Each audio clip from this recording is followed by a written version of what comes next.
Wolfpack, are you ready, Wolfpack? Happy Valentine's Day, Wolfpack. Happy Valentine's Day. Greetings, it is I, Category Jinro, your resident werewolf VTuber, and welcome back to the Moonlight Brew for a very special edition of a Valentine's Day movie night watch along. Hope you're all doing fabulous today on Valentine's Day. Hope you got a lot of Valentine's Day cards, a lot of chocolate, and a lot of love, because what would the world be without some love, Wolfies, right?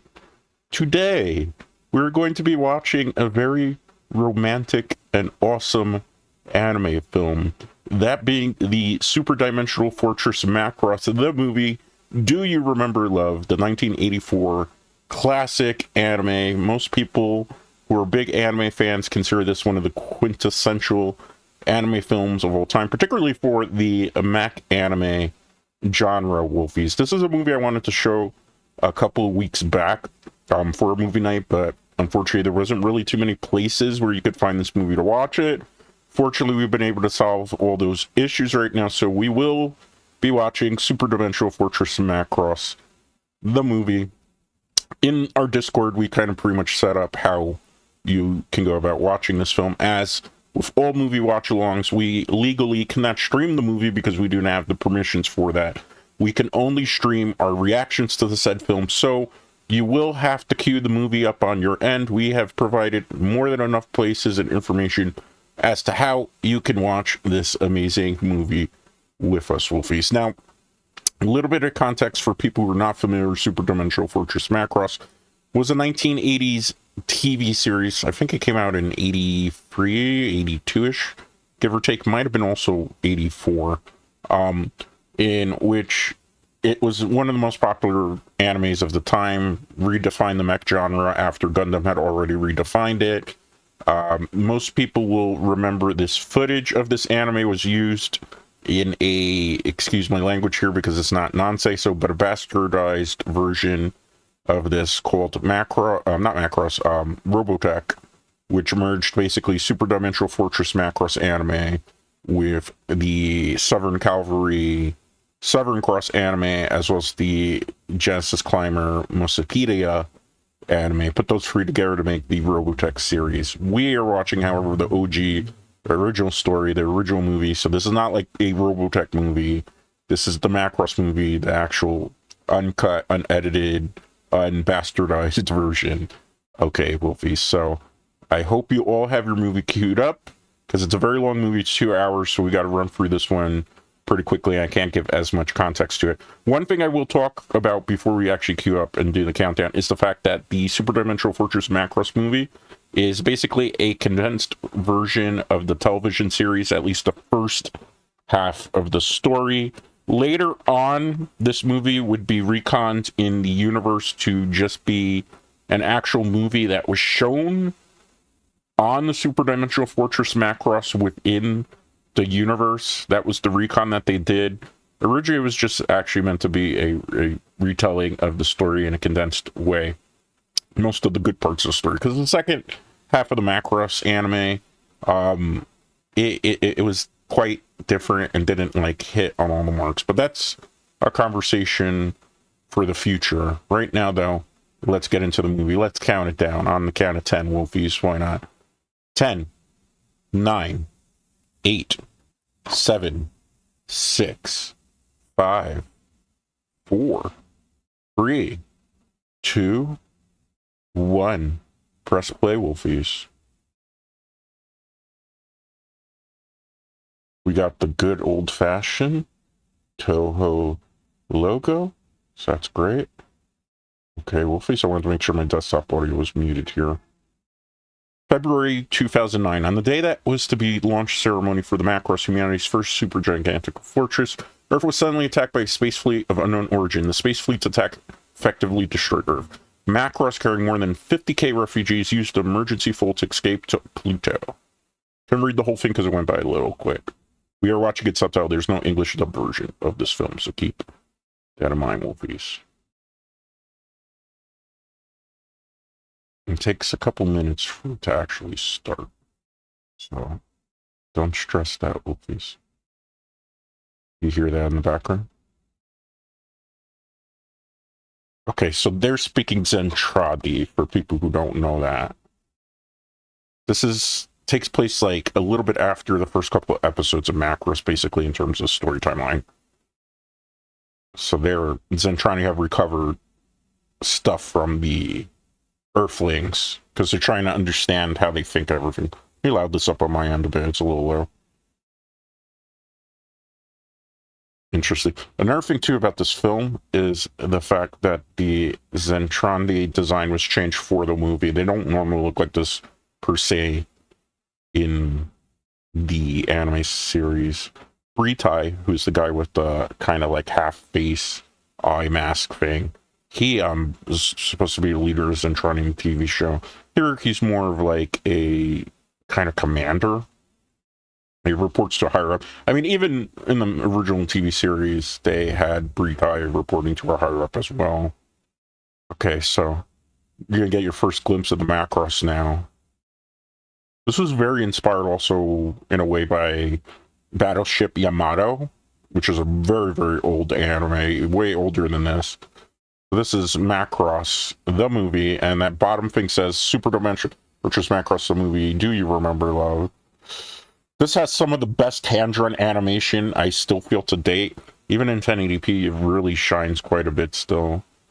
Look at that. They have all their civilization living in this ship. Look at this. Look at that animation here. This is just a really cool shot. These are some of the main characters. You'll get introduced to them in the movie. So one of the things I liked about this movie, too, is the fact that all the crew, for the most part, that actually command the Macross are all women. So this was one of the first times we had some strong women characters in an anime series and an anime film, which I think is very, very important to note.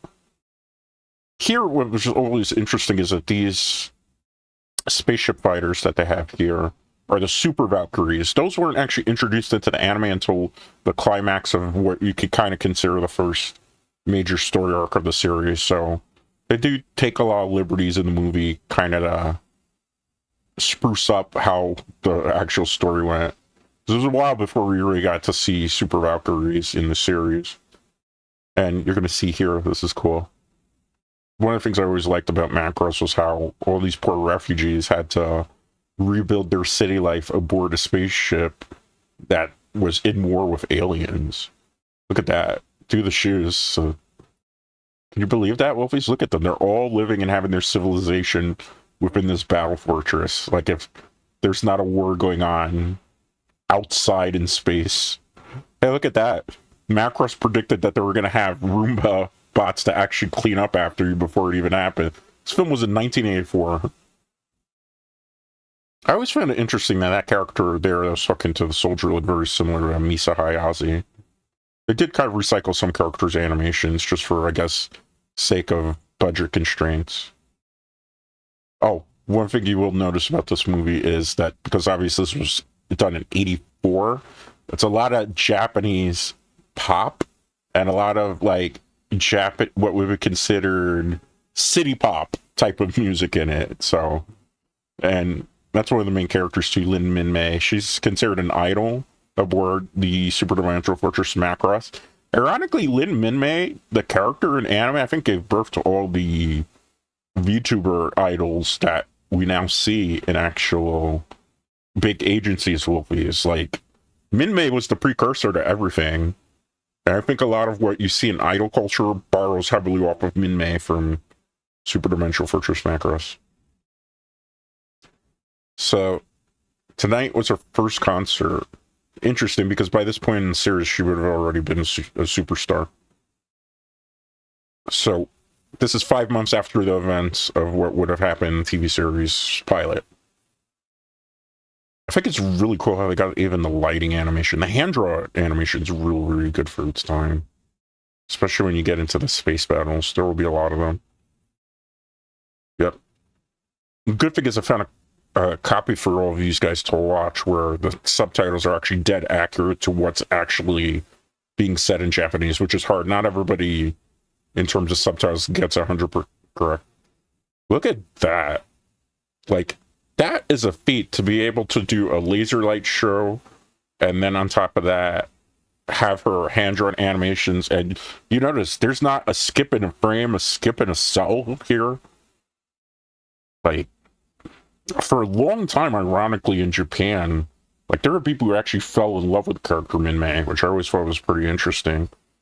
I actually know the lyrics to the song. I'm not going to sing it, though, because said I'm a big Macross fan, so I have the albums, music albums of not only this movie, but the TV series. Ciao, Pylon. Oh, what's that, Wolfies? Seems like the alarm has been sounded. So much for Min-Mei's first concert. Look at that. There was a McDonald's logo in the background. Wonder how much they paid to get that, to be able to use that in the film. So, as you're going to see, the Macross has the ability to transform. When it does, a lot of the city constantly gets, like, messed up, and you have, like, only a short amount of time to get to the shelter. Alright, that's the main male character, Hikaru Ichijo. That's Misa Hayase. He's like the commander of the SDF. Skull leader to all units. This is Roy. He's the leader of Skull Squadron. Which he is just a very surprising character, too, because they made him very Western-ish. So it's kind of interesting that Hikaru's senpai would be a blonde Westerner for this time period. I like how Macross tried to bridge the gaps of ethnicities before even stuff of that nature would have been widely accepted into, you know, Japanese culture. So Macross was really revolutionary, ahead of its time. Look at this. Look at this beautiful animation lighting there. Like, do you know how much craziness, detail is in that dashboard? Just hand-drawn?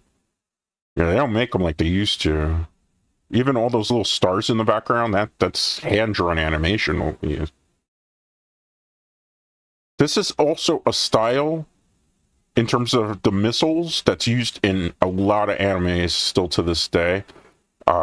One cool fact I can talk about is that the person who did the animation for this film, Shoji Kawamori, is actually the same person who did the creative direction for a video game by the name of Deus Ex Machina, or excuse me, not Deuce, Damon Ex Machina. Oh, look at that. He just took that dude out, broke his helmet, and then he got exposed to the oxygen. Ooh. Hikaru's gonna try to upstage Max. That's not gonna go well. When you try to get too fancy, it's gonna always backfires. Right now they're fighting, it looks like the Meltroni. Oh no, actually Zentron is still fighting. Cool. He got him. He's trying to upstage everybody, too. Because Skull Squadron had a little competition going on as to how many kills they could get. Oh, that's a big battlecruiser coming ahead of them. Look how big that thing is. Oh, they're trying to box them in. That's actually a very popular tactic. Yeah, they were decoys. That's pretty cool. I like the fact that they were using actual military strategies in this opening scene. So, you know, they invested a lot of time trying to figure out how actual military battles would have played out.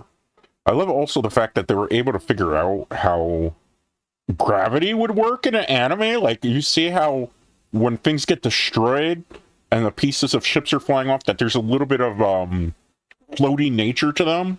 That they're not, it's just not how it would work in actual oxygen. So it's cool that they understood, like, the physics of how space battles would go. Ooh, he just saved the whole bridge there. Good job. Uh-oh. Oh, he's getting verbally bashed for trying to save her. Yeah, these two are going to have an interesting dynamic in this film. She is his commander, so he's not actually obeying a direct order right now. He could get court-martialed for this, Wolfies. He continues to disobey orders. Yeah. This is very interesting, too, because Macross was not afraid to talk about gender equality back then, too, which I think is really cool. So many strong women characters, and there was so many interesting themes and dynamics. Like, they have so many different tropes in it, too. Uh-oh. Looks like the Zentrani were able to break free and get in.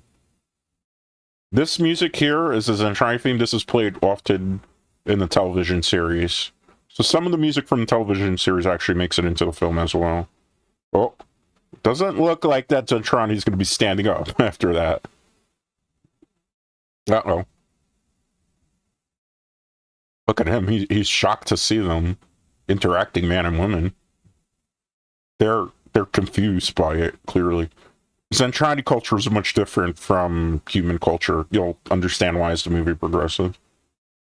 They're going to actually try to stomp them out. Oh, Minmay! No! Oh, so much for being a hero. Kaifun was his name, if I remember correctly. Uh-oh. What's going to happen? Macross is about to transform. This was always so cool when it happens. Look at this. When your battle fortress can transform into basically like a giant transformer, something that the ship Yamato could never do. Hikaru to save the day. It just nick of time right there, like a true hero. Gravity system 11's damaged. That's not going to go well for them. Uh-oh, their gravity system just malfunctioning. You know what that means? There's no gravity right now in the Macross in that particular section. Everything's just going to go floating away. Look at that. That is not easy to portray how gravity in space works in hand-drawn animation, so that's truly an amazing feat for its time. I mean, Char's Counterattack, I don't remember if it came before this movie. I think Char's Counterattack is after this, because Char's Counterattack for Gundam came after Gundam Zeta, I want to say. So yeah, no, that would have been 86, 87-ish.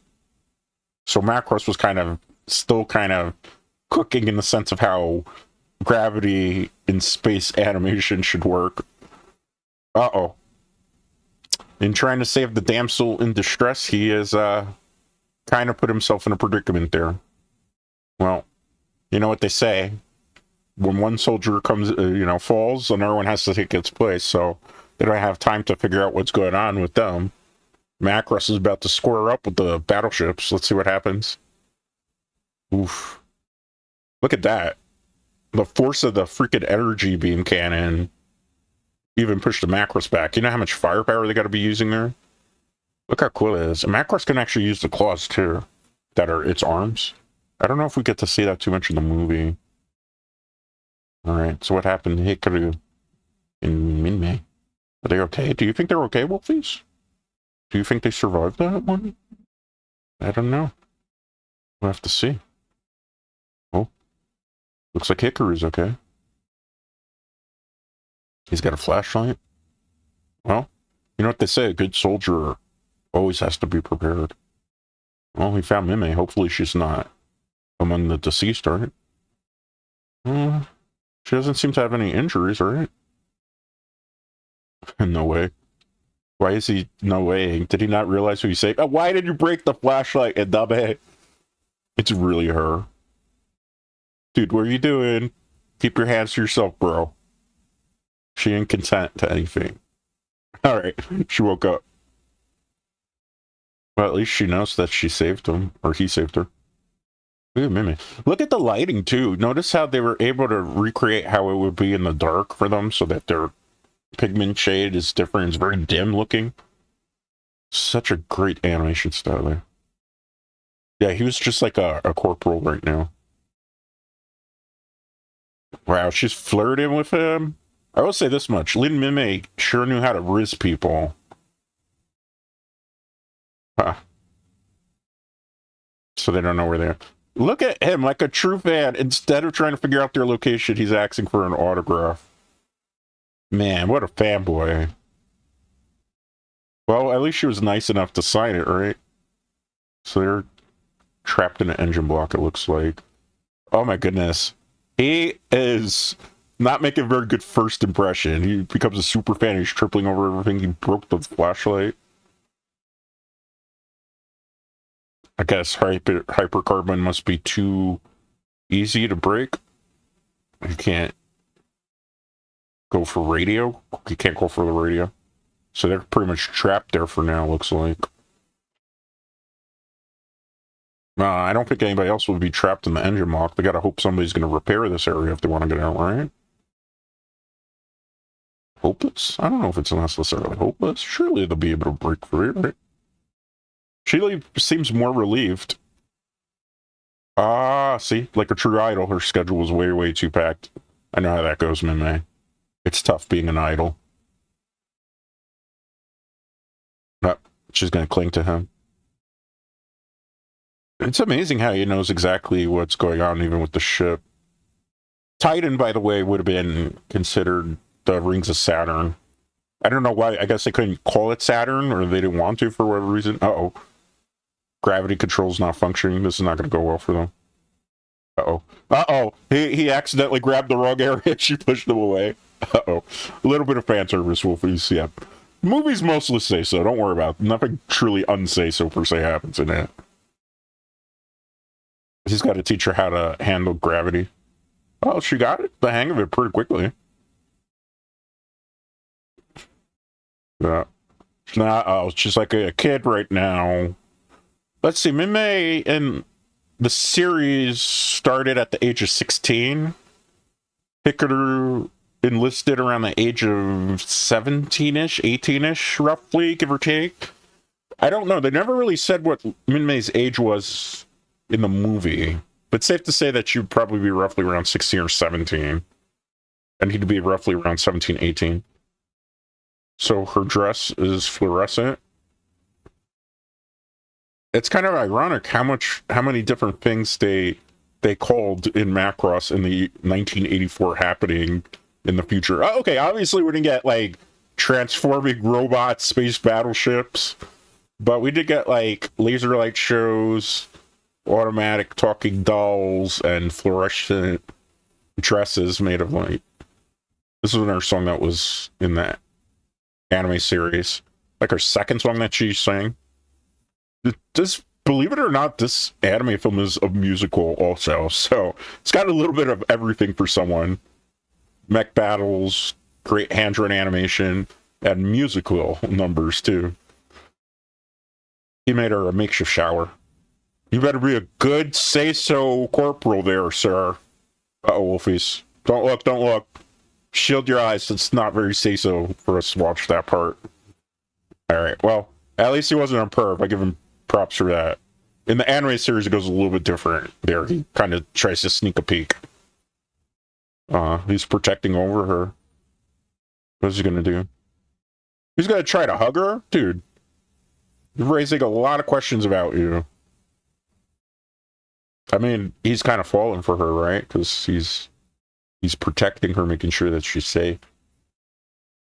You know, that's a problem sometimes with fans, though. Like, they try to connect with you too much, and then they end up falling for you. It's an idol thing. I remember, in a previous incarnation of myself, some people know this already, that I had a previous incarnation. I did have a fan, and they had taken quite a liking to me, and understand the concept of, you know, be friendly, but, you know, there's a line as fans and creators that never really gets crossed, and then they couldn't necessarily handle a rejection, which is unfortunate. It comes with, like, you know, content creator territory. It's unfortunate, but it happens. So the Zentradi here are trying to kind of figure out exactly.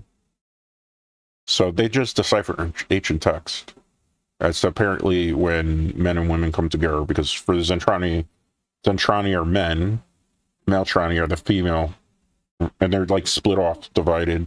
Apparently when they come in contact, their fighting sense, their wanting to have war and everything kind of dissipates, which I think is kind of interesting, because they learn love, I guess, right? So it kind of makes sense.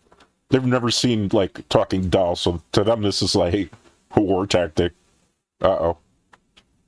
Look at them, they're panicking just over a little bit of music and a you know, singing little toy. Uh-oh. Look at that, see? It's what he said. They're losing the little fight. He doesn't even know what to do. He's confused. He doesn't even want to fight the doll. So it's exactly like the ancient text says, right? Look at the rings of Saturn. So some time has passed in Macross already at this point, right? Probably like a week or two, you give or take. Okay, so that's the headquarters, right?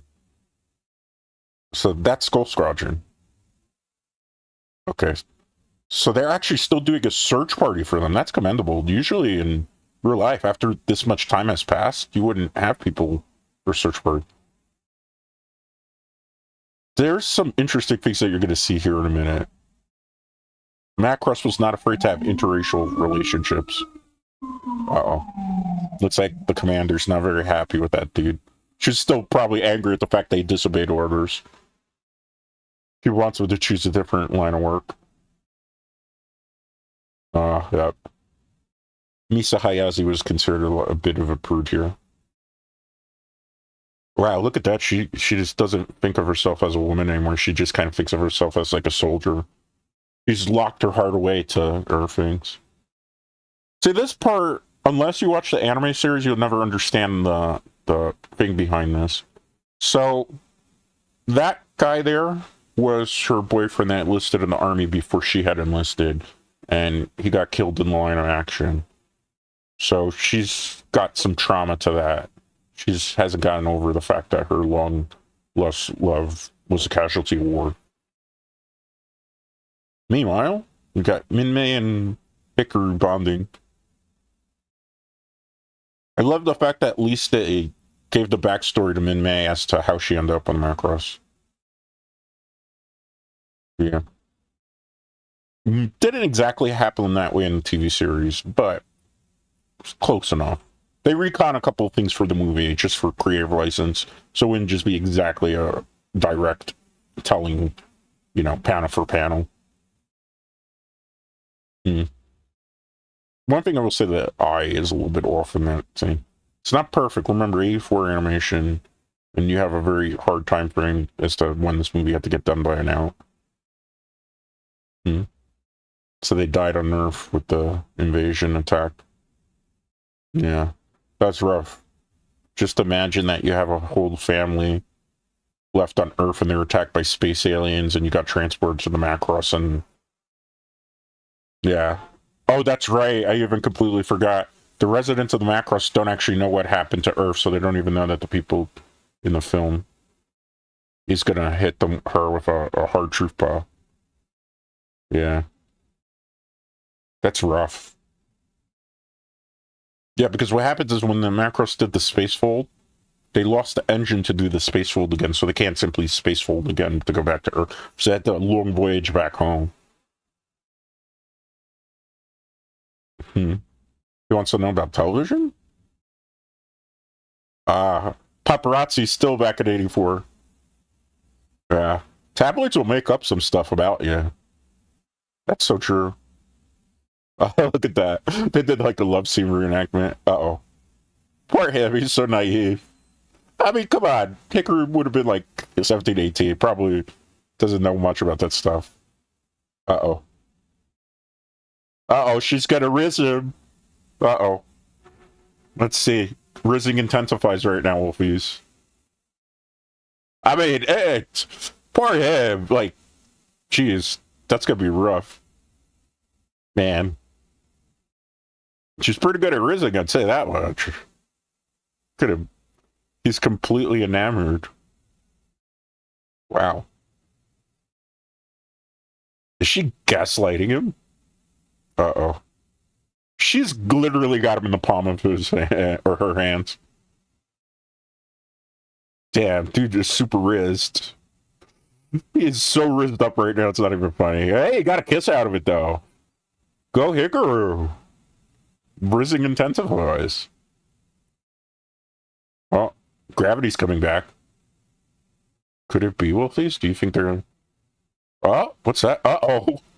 Uh-oh, you better stop kissing. Oh, man, the paparazzi were waiting there? How did they even know that they were going to be saving her? Oh, this guy is Scoop. Uh-oh. Busted. This isn't going to end well for him. So he's not going to get in trouble for disobeying an order. He's not too happy about that. Oh, wow, she just gave him like a mean salute. Oh, wow, she's just going to tear him a new one. Wow, he's getting it. big time from her. Yeah. Oh, he caught her off guard. He has a poster of Mime up there. Oh, it's the lounge. She's.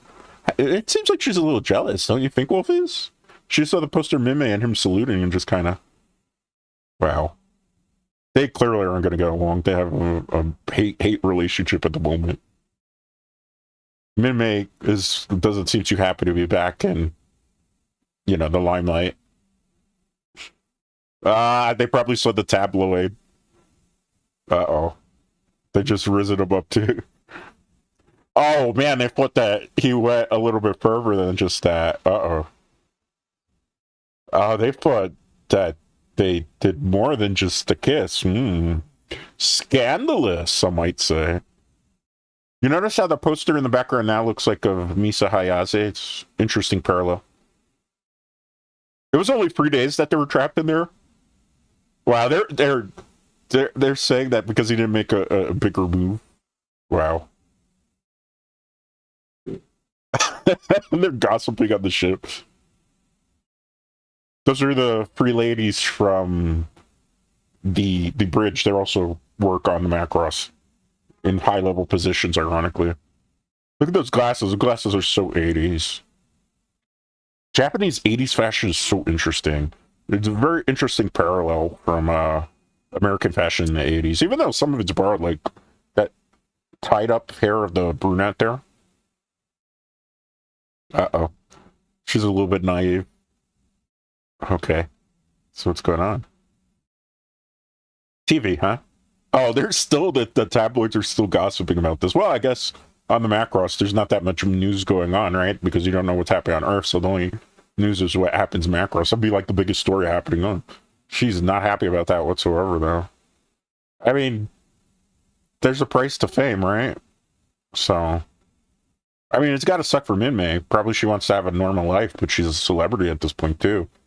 I mean, usually, what would you do at that point? You want to pursue your dream of being a singer and an actress, but you want to also be able to have a normal life, too.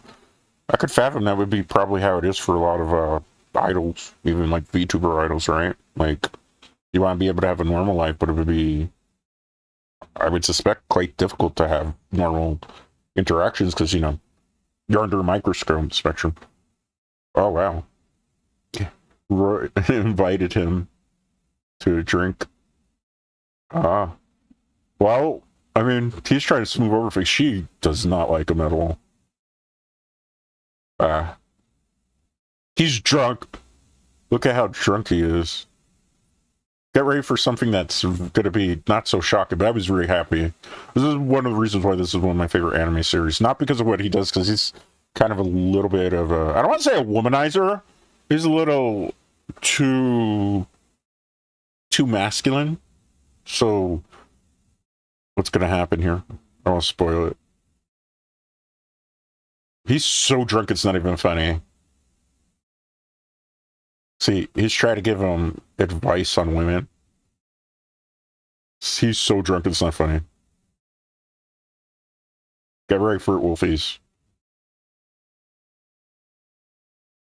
Get ready.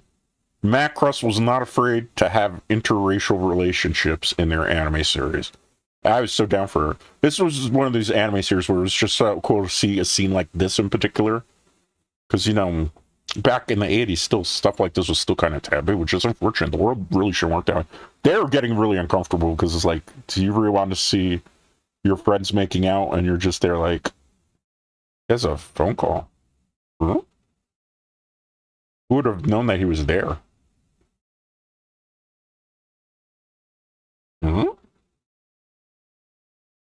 He's very adamant on leaving quickly. Someone in my family suddenly fallen ill. Interesting. Yeah, they're all confused. He's confused too. Well, you notice how Misa, when he left, was a little bit more perplexed about it? Oh, look who it is. It's Mime. Well, it wouldn't be that hard to recognize her, right? Wow, she got a glow up right now, Wolfie. She's very decked out. Oh. Apparently, that was very genuine Riz that she was to pick her. Uh-oh. Date night. They're going on a big fancy date. How much do you think a soldier in Macross makes? I mean, military soldiers' salary isn't that great, so I can't fathom aboard the Macross. Especially back then, it would have been that great too, right? Like, roughly Macross, in terms of the story, happened 1999, the spaceship crash, and I think it was like 2010, 2012-ish, when the actual events of the series start, so interesting. Wow, they're going full out. Oh, he's got a knight. That's a reference to her one. Oh wow, look at her. She's like a barmaid maybe? Oh, now she's a geisha.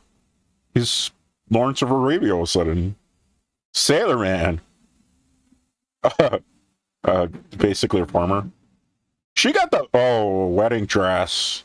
That's every woman's fantasy, right? To get married and have a big fancy wedding with a nice big wedding dress. Oh, he got the wedding suit. Uh-oh.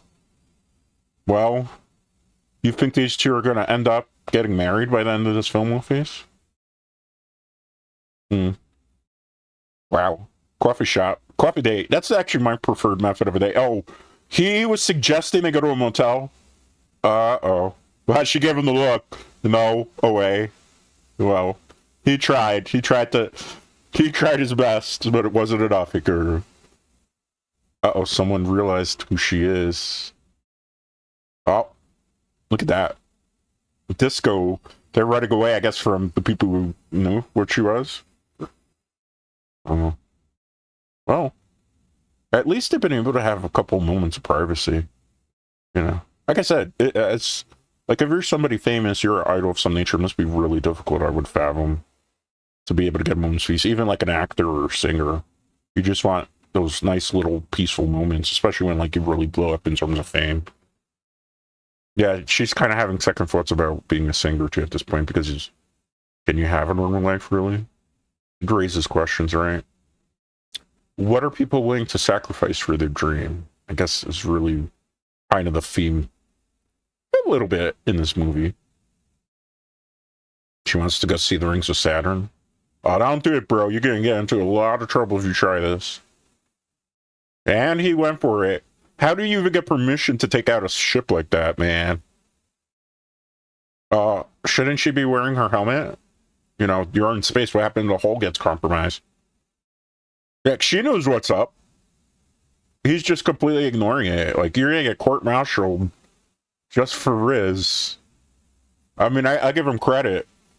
He's trying to do anything for love at this point. He should have learned from Meatloaf. I'll do anything for love, but I won't do that. Rest in peace, Meatloaf. I think he passed away a long time ago. Oh. Look at that. That's like a in-space Aurora Borealis. Yeah, she's so impressed. It's just the Rainbow of Saturn. Oh, look, she's hugging him. Interesting. He's doing a pretty good job here. What's that? Uh-oh. Who's that? That's the big guy from the Zentrani. Depending on which translation you get, most people call him Emperor Baldoza. Yeah. Sometimes in translation, they call him De Rosa. I think it's Baldoza. Just because of the way it sounds. Uh-oh. They spotted the tiny little ship. This is not going to go well for them. Uh-oh. Fights a brewing here. Uh-oh. They're kind of like an arms race between the Meltron and the Zentrani. Uh-oh. Here we go, more music. I told you this is kind of a space opera musical for all intents and purposes. How did she get, like, I find it funny that she's singing and all of a sudden there's, like, music in the background. Where did she get the music from? He's, like, on seventh heaven right now. He's got basically the girl of his dreams, or what he thinks is the girl of his dreams. She's singing to him. He's gyrating. It's just so cool. They're really connected because, I mean, she went through that traumatic experience in the beginning of the film where they were trapped together, so it's going to be very easy for them to bond because she was like, that was her protector. You know, I don't want to say that sometimes women kind of look for not necessarily a father figure, but like a protector of sorts, right? Somebody that would make them feel comfortable, somebody that would make them feel safe. So it would make sense that Minmay would gravitate towards Hikaru because he fits that description. Uh-oh. Uh-oh, he's busted, Wolfies. Uh-oh. How did they know? How did they know? Uh-oh. Yep. He's in a world of trouble now. She's trying to cover for him, but I don't think it's going to... Oh! Her manager, which is also her brother in this one. Uh-oh. I found it interesting because in Kaifun, in that TV series, was her cousin. In the movie, they switch it so that he becomes the kind of the brother figure. Which I think is kind of cool because they do away with the crazy... Because in the TV series, Kaifun kind of likes his cousin and even kind of pervs on her a bit. And they kind of have like a relationship, which, you know, it's not unheard of in certain cultures, but it's a little bit uncomfortable to watch on screen. So I like that they reconned it for the movie. Oh, then Zentrani are coming in. See, if he had just not taken the plane out, they wouldn't be in this much trouble. Uh-oh. Oh. It's the trainer plane? Oh, no, there's no missiles. All I could do is run then. Oh, no. Look at all those Zentrani ships. She doesn't know why they aren't firing? Didn't even realize that it's a trainer plane? And she can't do anything either because the lieutenant doesn't have any missiles either. Uh-oh. That's bad. He better hurry up. Yeah. He's gonna have to escape their clutches. Zero G gravity. Oh, who's that? Oh, wow. Came for the save, his senpai. Good job, senpai. Oh, he's still drunk? How is he flying the plane? This drunk, he is super drunk. Yeah, he is. Wow. He's really good. If he takes him all out drunk, then he's like the drunken Valkyrie fighter master. How many does he get? He took out 2 there. 3, 4, 5. He took out 5 of them drunk. Wow, that is a true champion. Uh-oh. He wasn't paying attention and they now got a hold of him. Uh-oh. Can you break free of that? He's going balls to the wall crazy here. He took out most of them. We'd be able to get that one? Okay, cool. He did. Nice, nice. Pretty cool seeing them fighting in the Rings of Saturn. Yeah, he better hurry up if he wants to save everybody. Oh, they also got the recon vessel, so Lieutenant got captured too. I love the way that the Zentrani ships, in a way, are very organic looking, kind of like cyborg-ish looking too. I think that's a nice little nuance to how different alien technology is compared to the Macross. Uh-oh. Well, he's got no choice. He's going to have to put his hands up. This particular Valkyrie fighter, very popular in toy lines, both in Japan for model kits and actual transforming toys, as well as American. Because in America, they call the Valkyries Veritech fighters, so that would be the skull one. Well, look at this. This is changed up from the TV series, too, a bit. So they were able to capture these 5 humans. Uh-oh. Ooh. What's going to happen? So they have a language translator.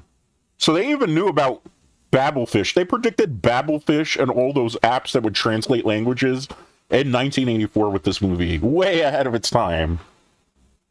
Yeah, way, way, way ahead of its time. Wolfies. What's going to happen? Uh-oh. Yeah, it's very different from them, the culture. They're getting interrogated. So they don't even know about birth. They didn't become this way. Oh, they don't even know about birth. This is going to be interesting. So it's pretty obvious that the Zentrani or is it called in the movie Zentron, are genetically engineered, it looks like. Yeah, they're so confused by men and women's interactions. They don't even understand why men and women don't fight, because their culture fights amongst each other.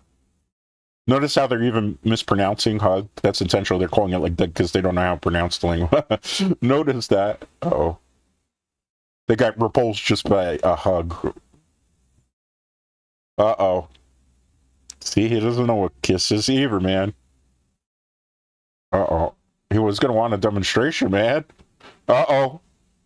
Uh-oh, uh-oh. That's not good. Poor Mime, she's got the clutched. Oh, that's not good for her. Dude, he's straight no. Damn. What's gonna happen, Wolfies? Ew, bro. Don't do that. Dude, that's your, like, gross, man.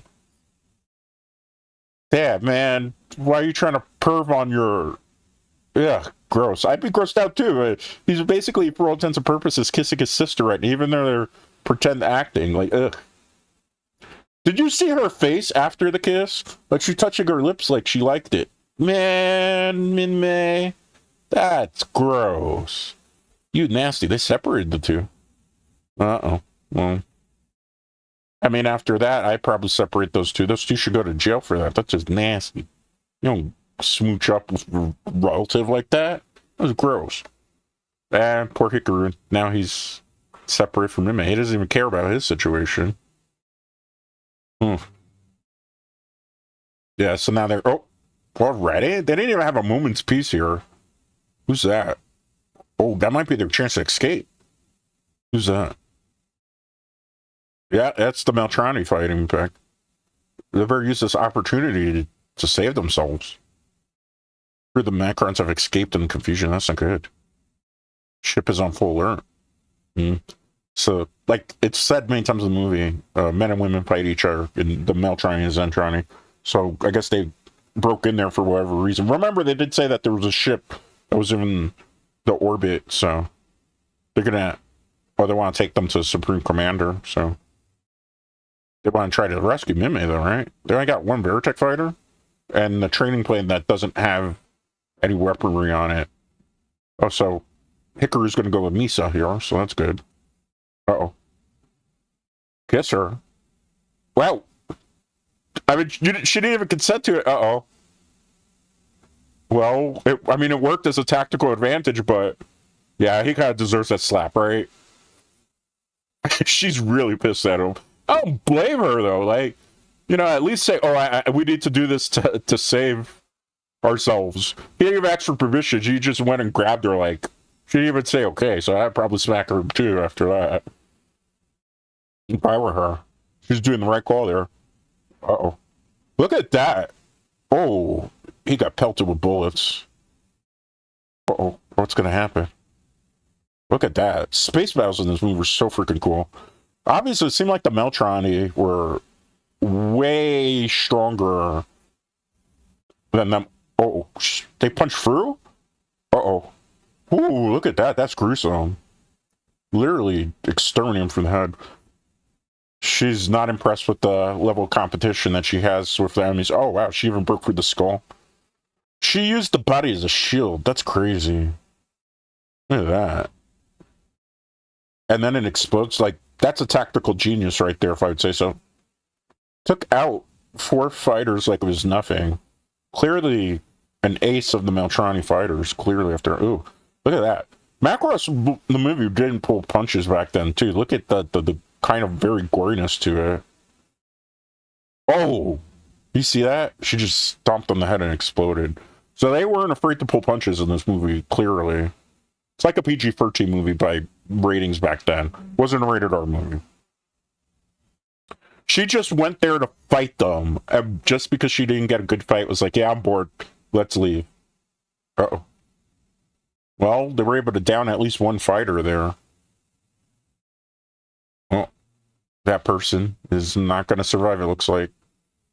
You notice the heart, kind of like the light lit up? I guess that was their life support to say that they're done. They're surprised that men and women are actually fighting in this, but it makes sense, right? Like, they did only say that that was the case. Uh-oh. Oof. That's not good for Skull Eater. What's going to happen here? That is Chiron, by the way, who has a very short role in the film. Because in the actual series, Chiron didn't go out like a G hero. Wow, look at that. They shot each other up.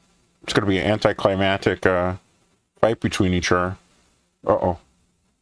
So he did do some lethal attacks to him. 07 Skull Eater. Can we get some 07 Skull Eaters in the chat here, Wolfies? That was rough.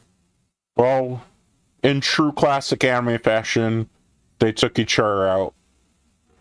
I was very surprised that Chiron shows up just for the scene to take him out and then get killed. Because in the anime, Chiron does end up killing Lieutenant Fokker, but Chiron lives to fight another day, and then it's not till like the end of the series that then he does.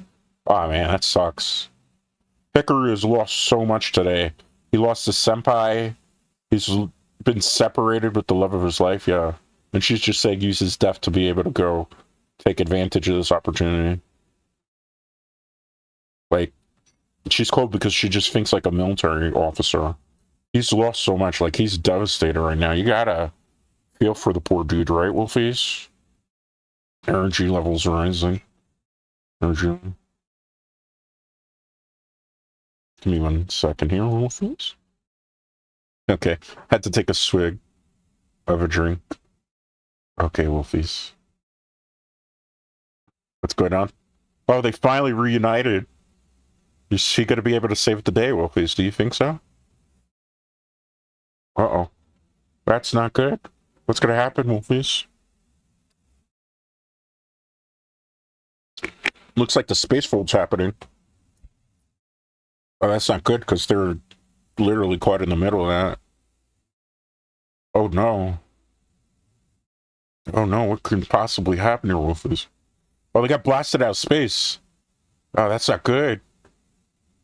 The fold, what's going to happen to them? They're separated again. He's separated from his love. Well, the battle's over. He's trying to go back, but it looks like he folded somewhere else, it seems. What's going to happen to Hikaru and Misa? Interesting. Interesting, Wolfies. Well, we know that the Supreme Commander wanted those 2 human specimens, so we know what's going to happen to Minmay. But what happened to them? They got transported somewhere. Oh, no. Well, at least they didn't crash. But look at this planet. What happened to this poor planet? Looks barren. Well, the beacon is gone. Oh, no. Well, they woke up. Oh, he's pissed. You could tell. He's trying to keep his composure, but if 2 people really disliked each other, if these 2 are the last people on this planet, they will definitely not procreate at this point. Well, if he's right. But yeah, he's defeated. Yeah, he's lost his love. Yeah, he's heartbroken. Yeah, he's lost so much. Yeah, he's got grief. And she's still talking about the duty, so, like... Uh-oh. Yep. Well, see, they're not getting along. Wait, she could have controlled the plane from behind, too? Uh-oh. Does she even know how to fly one of those? I guess we're about to find out. Uh-oh. Guess not. If the plane gets destroyed, that's the last thing they want to have happen. Well, it crashed, so it's probably not going to be of any use to them now to be able to fly. That's bad. Uh-oh. See? They're not gonna get along. They really dislike each other. Uh-oh. What is that? Looks like a destroyed spaceship. What could it be? That's like in horrible disrepair. What's happening? That's one of their space fleets? Uh-oh. That was the Prometheus? So what does that mean? Oh, it's Earth. So Earth has been completely destroyed, Wolfies. Not even a sight left of it. Meanwhile, back at the enemy's base, look at that. That looks like a giant... I don't know, what would you consider that? It looks like kind of a cross between a brain and like a bud of some sort, like a tulip. Like, I think it's kind of interesting that the Zetrani, all their mecha, all their technology, it's like kind of cyborg looking, right? Like, it's got a techno-organic type of feel to it, I guess is what I'm getting at. What could this be?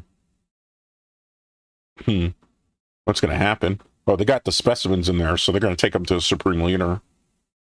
Oh, man. I mean, how do you comfort somebody? Well, at least she can still sing. Like I said, this movie is very musical, too, so you'll get musical numbers. So what's going on back at Earth? Well, destroyed Earth. What's going on? So they decided to explore. They decide to fulfill their mission as soldiers and do some recon.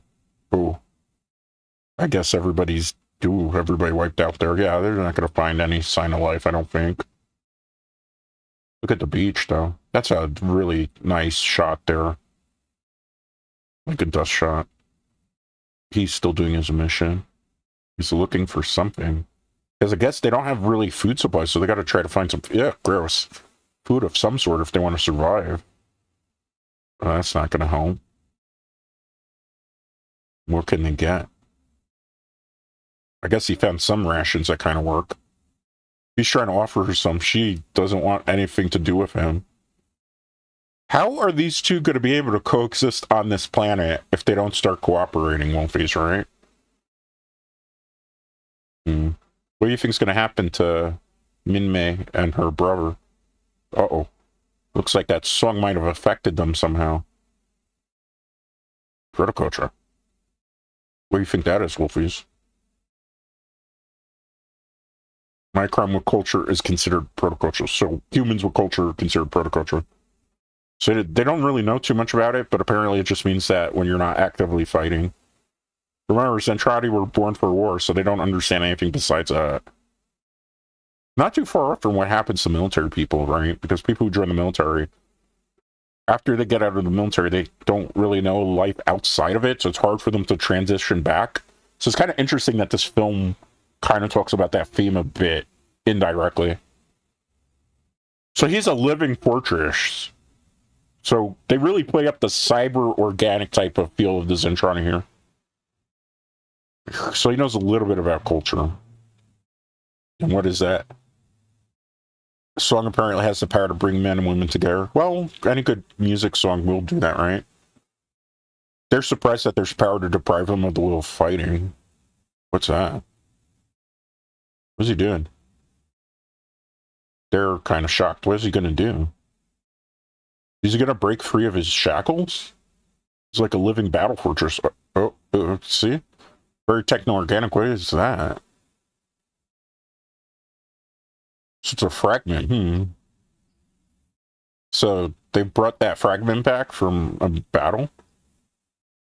So they're going to use the humans to figure out what that is. Interesting. What is that? Looks just like a plate of some sort. Do you hear that musical note there? Interesting. Could that come back later on as a theme in the film? Perhaps.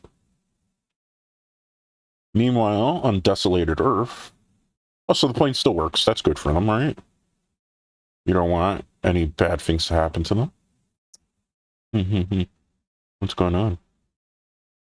Yeah, they haven't found anything whatsoever. Not one sign of life so far. Imagine you're like the only two people on planet and you can't find one Earth human. Everything was buried in lava. I guess they used like nuclear weapons of some sort. Wow, they're sad. He's trying to keep the faith at least. I mean, hey, for a guy that really didn't care for his commanding officer, he's doing a good job of... Oh, she's breaking down, right? I mean, it must be hard for somebody who only knows about being a commander and stuff to find out that everything that you loved on Earth, all your comrades, your soldiers, your colleagues, have been eradicated. So it's a lot to take in, I would say. It's raining. Oh, well, they were able to have some sort of tent, so that's okay. Right? Ooh, a bad rainstorm, too. How are they able to survive the nuclear fall is always what I wondered. Did they take some sort of medicine that they have? Well, cooking your... Ugh! Would you want to eat that? Yeah, I don't blame her. It looks like a radiated fish. Uh-oh. Well, I'm not... She doesn't want to eat that. I can't blame her. So they have radiation neutralizer that can neutralize the radiation fish. Huh. I don't think we have something like that in this day and age. So they weren't able to predict that, at least in this movie. Doesn't matter anymore. Yeah, she's a defeated soldier, right? He's trying to make the best of a situation. You know, the one thing you have to admit is, like, Hikaru from the beginning of the film, he went from a very naive, cocky pilot, and, you know, kind of still a bit youngish and brash, to try to be a bit more mature, which I think is cool. Yeah, she's so sad. So he's trying to give her hope. She's not buying what he's selling there, right? Oh, she looks like she's catching a cold, maybe even too. Oh, maybe she got a fever. Oh, man, she's just really, yeah. She seems sick at the moment, right? Oh, yeah. She's heartbroken because she knows, like, they can't beat the odds. Well, she's actually giving him some respect and admiration now, Wolfies. Hmm. Oh, we're going to learn about Hikaru's backstory here. Hmm. Ah, that was probably the night at the bar. Remember, it was like family? Question mark? Where they died during an air stunt. That's rough. He was a stunt pilot, by the way. Most people don't know about it because the movie kind of roughly touches on the TV series. In the first episode, he's a stunt pilot. Then gets thrown into the war. Yeah. Ah. She tried to riz him. You notice how all of a sudden she's kind of softening up a little bit? I mean, if you're only two people on the planet, when you try to make the best of situation, at least got to be friendly towards each other, right? Civil. You know, human race might mean something to... Oh, she just discovered he gave her the autograph signed handkerchief. Remember at the beginning of the movie, we asked for the autograph and Mimi signed it? That was the handkerchief. And she even realized it. Yeah, so now she wants to play ball because she realizes he's coping with his stuff too. They're both trying to cope. They've lost both a lot. She's even crying. I think because she kind of understands how cruel she's been to him, even though she was just trying to do her duty. So, you know, she kind of realizes now that they should be working together and not at each other's throats. But they still haven't been able to refine anything. Oh, look, they are actually working together now, Wolfies. They've put their differences aside to be able to work as co-workers. To be able to kind of try to find if there's anything else happening here. If they could probably find some semblance of human life here. Oh, look at this. This is an interesting structure. Doesn't look human, right? At least it doesn't to me personally, Wolfies. Yeah, it doesn't look occupied. You think they're going to be able to find something? Yeah. What was this? Okay. Cool. Let's see what happens here. All right, nice. Could this be a fold communication system? What's going to happen here? It works. Okay, cool. Let's see what happens here, Wolfies. What's going to happen? Do you think they'll be able to get a signal out to the Macross, perhaps? Let's see. What's going to happen here, Wolfies? What's going to happen? Interesting, interesting. Okay, what's gonna happen? All right. Well, hopefully they'll be able to get something. They're gonna try to find something else that works, right?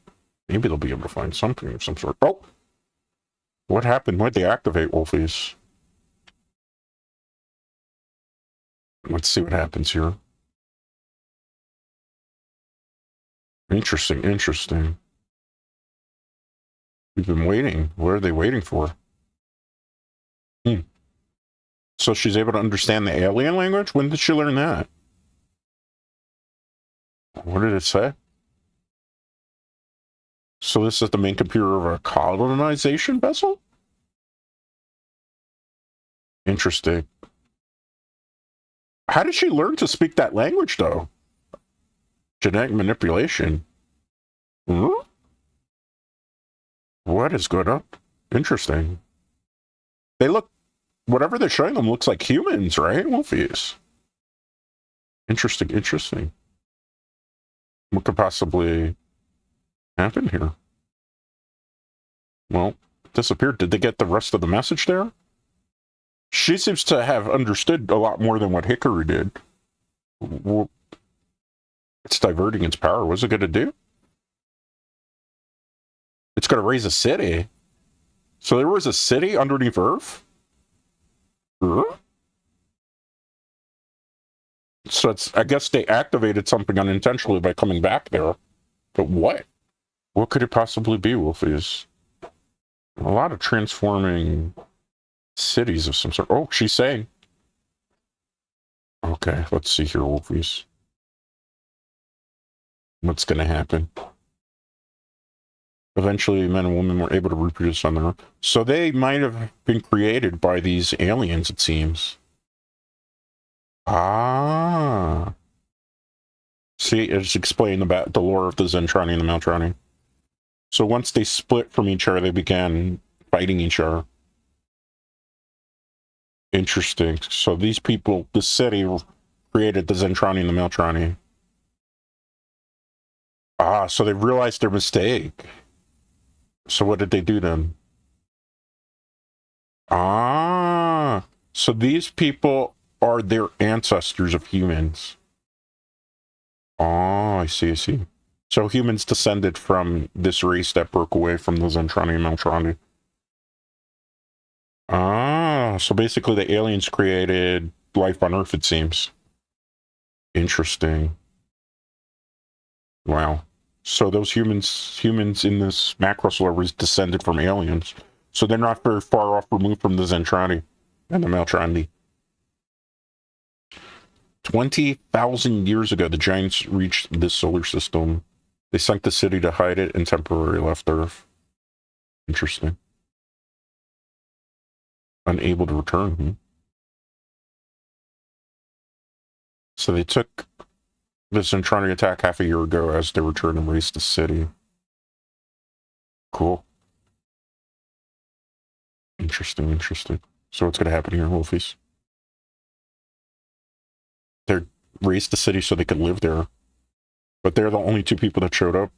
I mean, that's kind of cool that the aliens kind of had an idea of what was going to happen, right?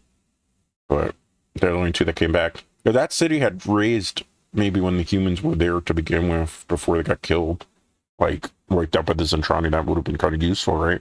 Maybe they could have used some of the technology there to save themselves. I mean, look at the city. The city's in terrible shape. There's not really anything that they can probably sell. Oh, look at that. That looks like the same plate that the Zentrani had on their ship, right? To remember. Remember? Do you remember? It's a little bit more complicated than the Giants' language. I'm surprised that she's able to translate all this. They never really specify how she was able to understand this. Like, did they have some type of studies with the aliens? I think he got a little bit. Oh, she wants to stay for a bit. Oh, she's feeling at home, I guess? Oh, she's kind of risking him. You know why he's trying to leave? Because he's kind of feeling something right now. So I think he's kind of embarrassed that he's kind of getting feelings for her. She would have been a much older woman than him, than he is. Well, he's not a woman, but she's much older than he is. Because Misa Hayase in the TV series would have been about 24 when the beginning half of the season started. And again, he would have been like 17, 18, just fresh adult.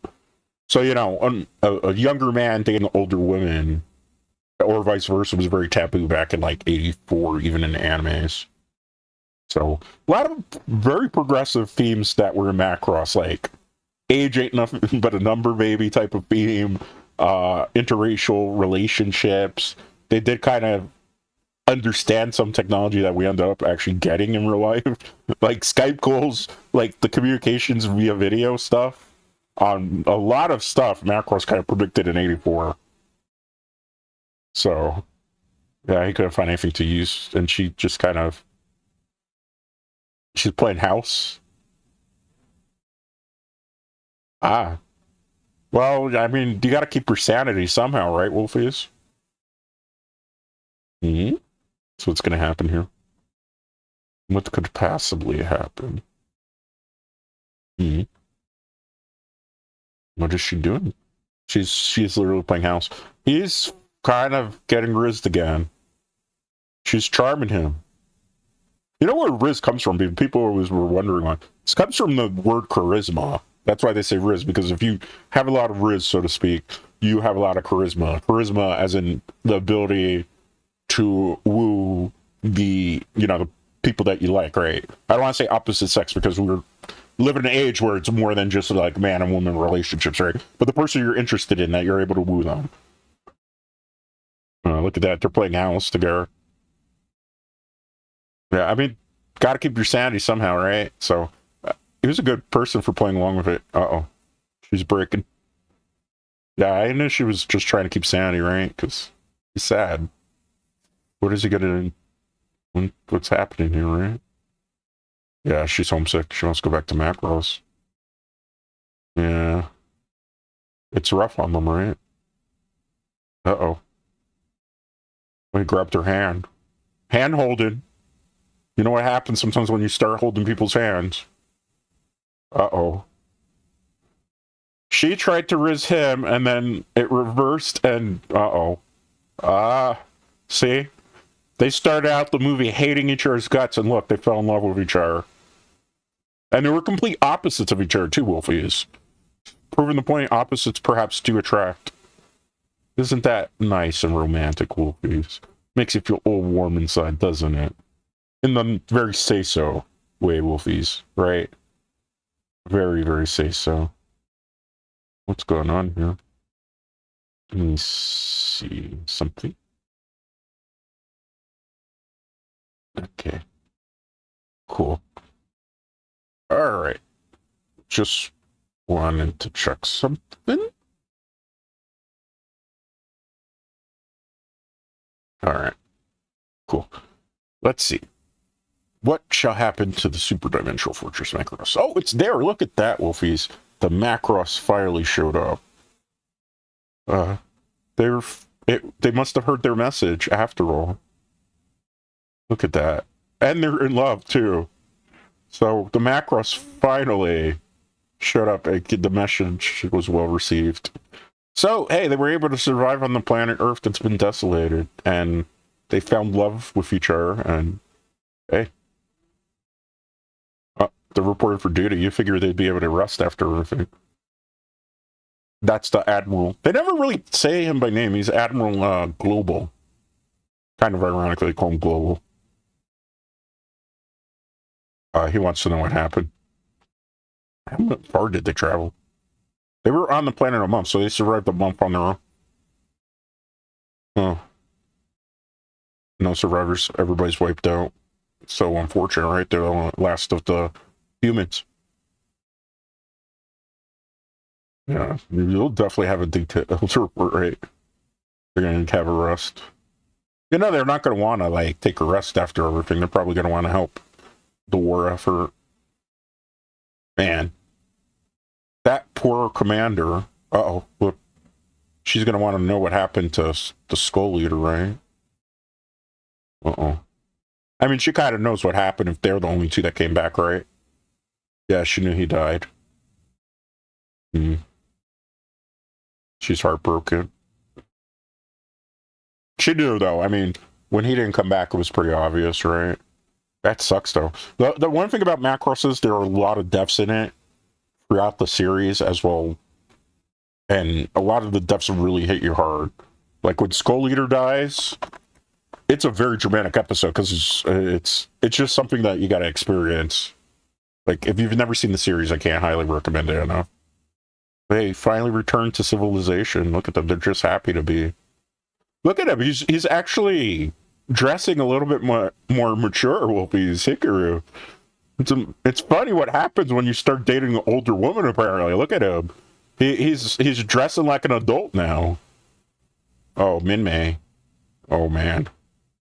That's going to hit him hard, right? Like, what could you do? I'm surprised that Minmay's still popular. Yeah, they're kind of surprised by that. I mean, yeah. She's gone far away and the music's still being played. Well, I mean, she was the only idol on the Macross, too, right? So... Huh. She's trying to make him feel a little bit better. Kind of like the memory of her will live on. He's feeling nostalgic.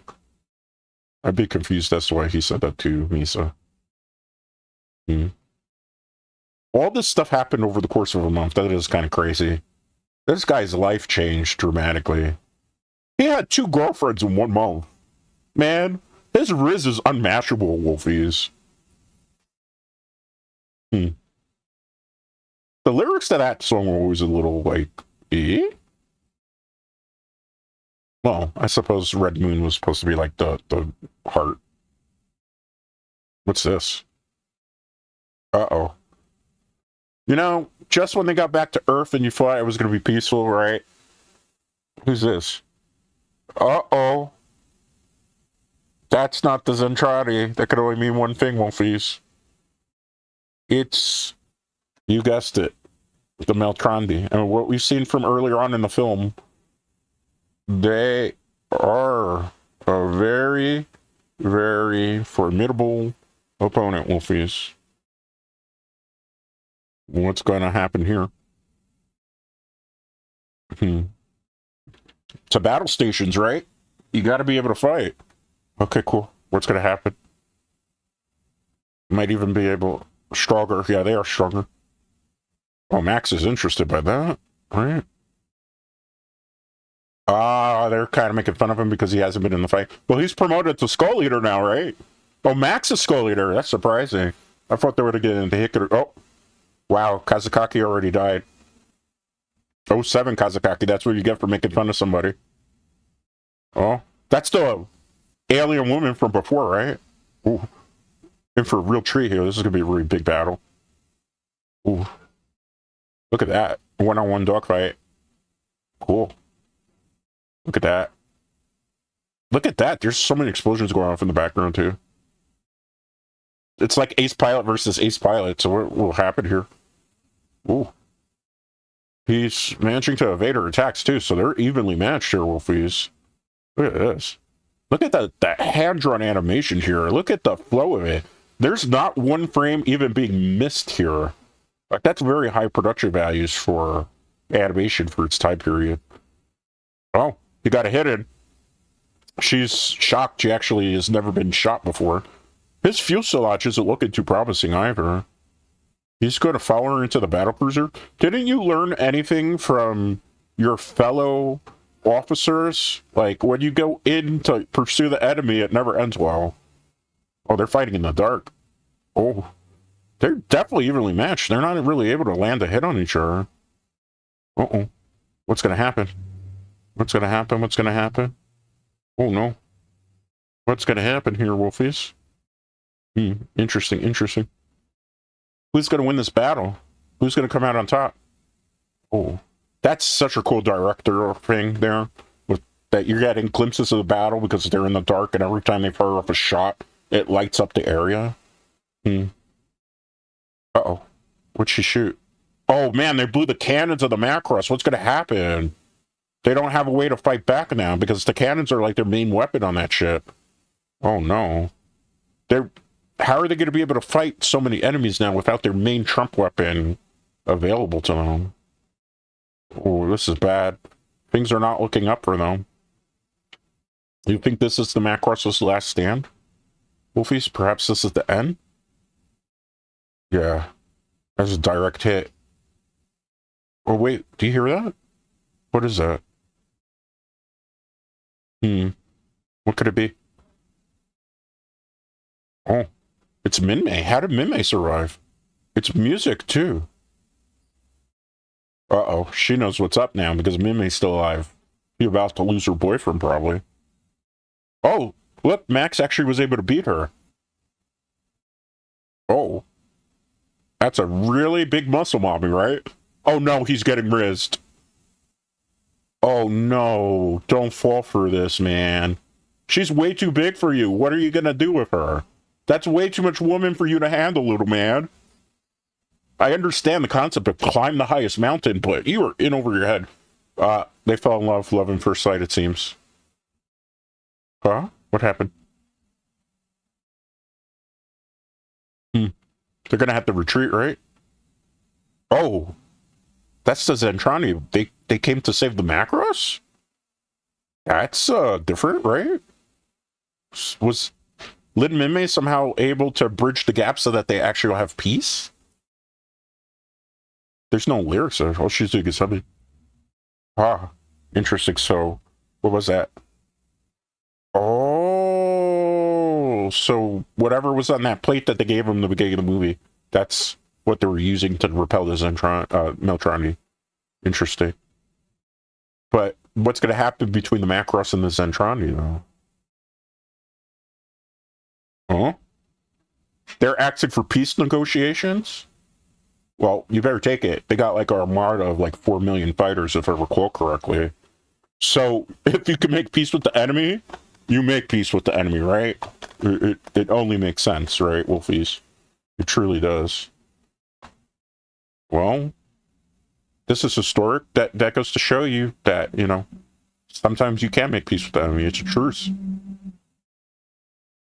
I'm surprised they actually subtitled that. Before this, you could never actually get the translation of what they were saying about, do you want a cup of coffee and all that. Oh, they're having a press conference, Wolfies. I wonder what they're gonna announce here. What could it be? I guess obviously the peace between the two would make the most sense, right? Okay. What is he announcing? September 11th. Wow, that's kind of creepy in 84 that they predicted a date of that nature. If only that was the case for that day. So they made peace with the fleet. With Bulldozer. Yeah, they're shocked. I mean, if you're on a ship and your enemies decide they want to make peace, you'd be shocked too, right? Historic for them, right?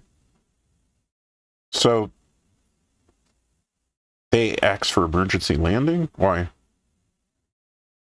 Ah, so they're going to reveal that the advanced civilization that they found, the city that raised.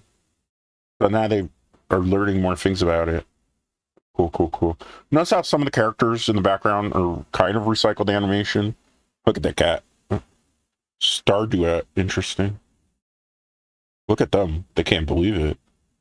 All that effort. Well, now you find out that you're descended from aliens, actually. Huh. They're all shocked too, right? I mean, it would be a big shock to us, right? That we find out instead of being descended from apes, as we are, we were descended from some like ancient civilization aliens. Be crazy. I mean, there's probably some conspiracy theorists that believe that is the case now.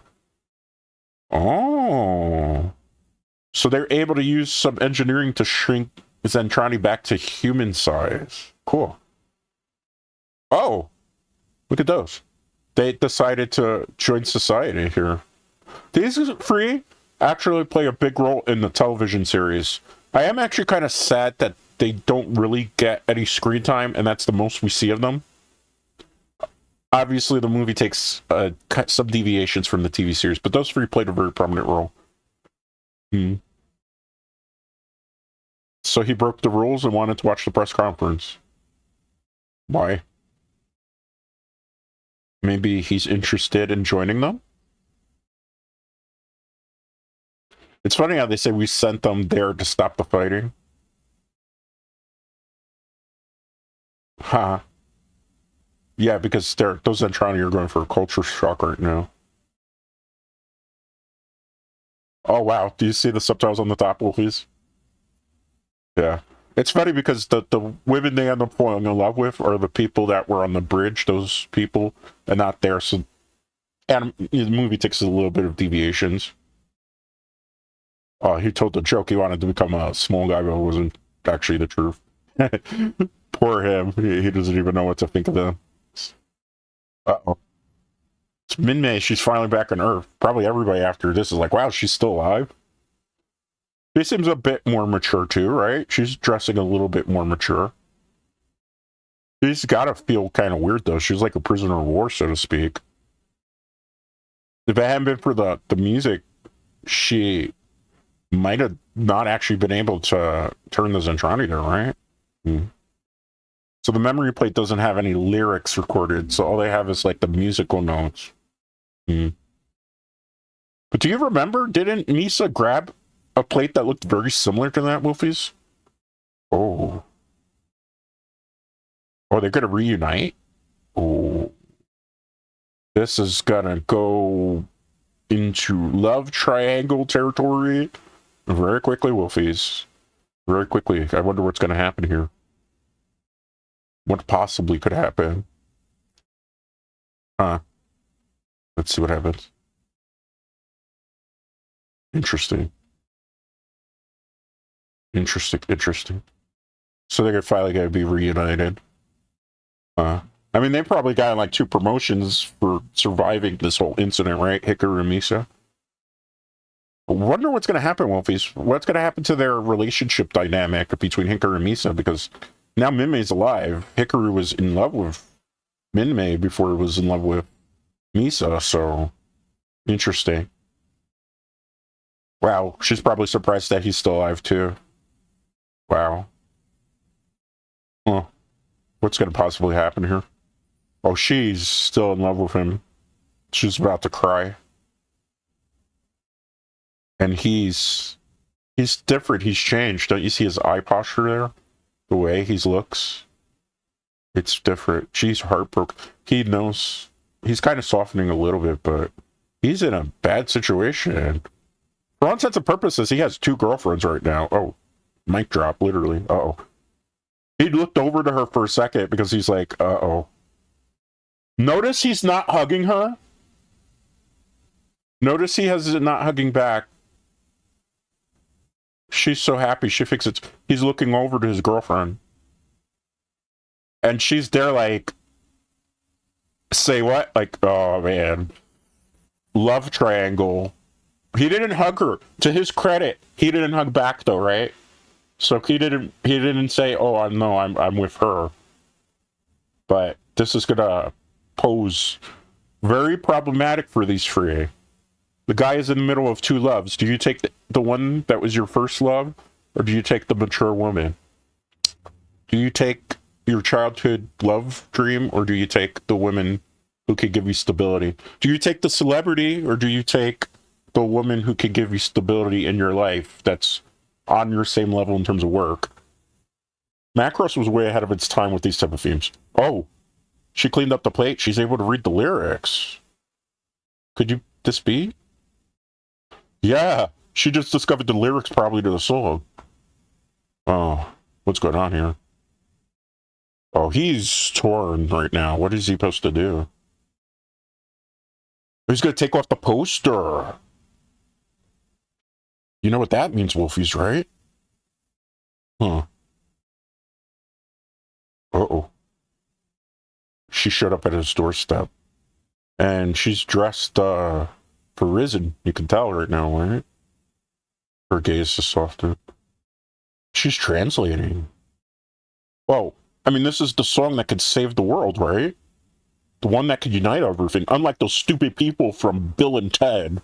Don't even get me started on the 3rd movie, Wolfies. I was a big Bill and Ted fan. That 3rd movie, oh boy, that movie's bad. Oh. She wanted to pick back up where she left off with him. Big hug. She confessed her love for him. Oh, man. Wow. She's like, I'll give you a pass with that woman. I don't care what happened. Let's get back together. She's in love with him. Hmm. What do you... Oh, that's metaphor. You know what's happening in his pants right now. Just to say he's probably pissed his pants. Oh, no. Oh, no. This can't possibly be good, Wolfies. Oh, no. Oh, dude, you better hurry up. Oh, no. She just cut the hugging. Oh, she's traumatized, too. Dude, you better navigate this properly. You have 2 girlfriends. I understand the situation. You didn't have 2 girlfriends, but... Yeah. Oh, man.